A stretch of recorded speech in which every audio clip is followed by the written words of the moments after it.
Hi, my name is Latasha, and I will be discussing my selected topic of cancer.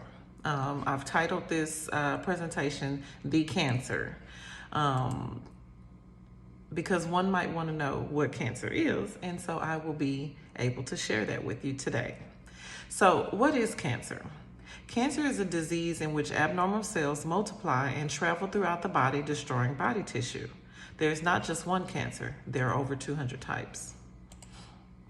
When we look at cancer and the burden that it has in the world, I learned that in 2019, the latest year for which incidents that are available in the United States, over 1 million new cases of cancer were reported, and 500,000 people died of cancer. So for every 100,000 people, 439 new cancer cases were reported, and 146 people died of cancer. Cancer is the second leading cause of death in the U.S., exceeding only by heart disease. 1 of every 5 deaths in the United States is due to cancer. So also when we look at cancer compared, the incidence of cancer compared to other countries, looking at the report from U.S. News, the U.S. and News World Report, we learned that cancer death rates in the U.S. were only slightly lower than the median or midpoint for all countries studied. About 86 deaths per 100,000 people versus 91 per 100,000. So we ask, why the difference? You know, what are the other countries doing different than we are in the U.S.? Overall, nine countries had lower smoking adjusted cancer death rates than the U.S. despite spending less on cancer. So that's Australia, Finland, Iceland, Japan, Korea, Luxembourg, Norway, Spain, and Switzerland. So all those had lower smoking adjusted cancer death rates than the U.S. Although it seems the U.S. spends more money on cancer care, we spend less when compared to wealthier countries. So it's very important to continue our efforts focusing on preventative care, diet, and exercise to combat the cancer. So I know, coming from oncology and working in research, I do, and now where I'm at with United Healthcare, I've learned that, we have to do preventative care because preventative care is going to help us combat this disease. So what are some of the efforts that we're doing to combat cancer in the world? Many efforts underway. As I said before, I've seen it with my own eyes, working in oncology, working in research, preventative measures, such as screening, mammograms, pap tests for those women that are doing those. I know they change those to every 2 years for cervical cancer, making sure that we're doing our colonoscopies over 50. They also have the Cologuard test for those patients, and these kits that can go out to patients in their homes. Lung screenings, tomographies that can assist patients, especially those that have a history of smoking. And then recommendations is, 1, we want those patients to stop smoking. Therefore, it can add length onto their life. So my next slide talks about why so much and why too late. And I titled it this because people newly diagnosed with cancer can feel lost and helpless due to how much they will spend to save their life.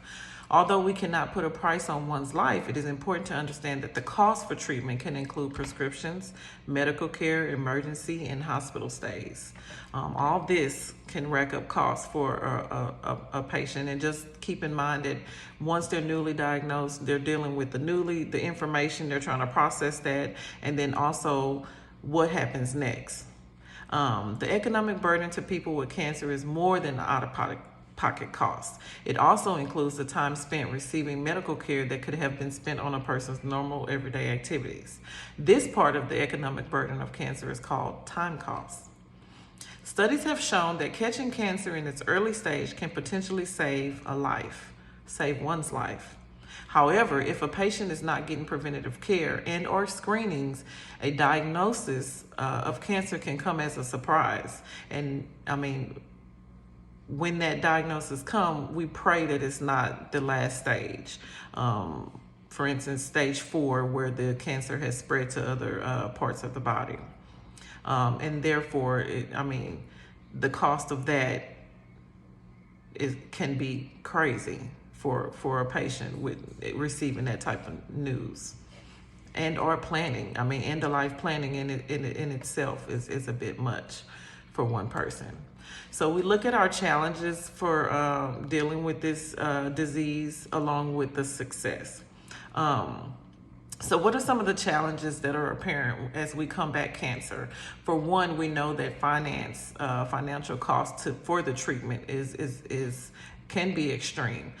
We have those members that don't have medical insurance, that they're trying to get care. Could you imagine, being diagnosed and then having to figure out how you're going to get your treatments? Access to care can be an issue for elderly people who don't have transportation. There's also educational barriers, and I think educational barriers are important because when patients don't know where to get the help from or how to get the help or even what it is, that can be a barrier to success in tackling or combating this disease. Another issue I believe is important is physician coordination. One, making sure that the physician is coordinating that care once that patient is diagnosed can make a big impact on how the process goes or that patient's mind frame at the time. Surprisingly, success does reign over these barriers because we do have a lot of organizations and a lot of nonprofits that help these patients find their way through cancer. And so on one of my slides, I do have a listing for all available resources for cancer patients that can help them find their way, help them kind of navigate through this whole process of cancer. And there's also, because we got to keep in mind too, there can be a mental decline in patients that are newly diagnosed with cancer. So they need some help. And so that goes to my last slide, which is my references. All the information that I pulled from the cdc.gov to assist with my research with this assignment, and ultimately some good knowledge and education in regards to cancer. So I really hope you enjoyed. Thanks for your time. Bye-bye.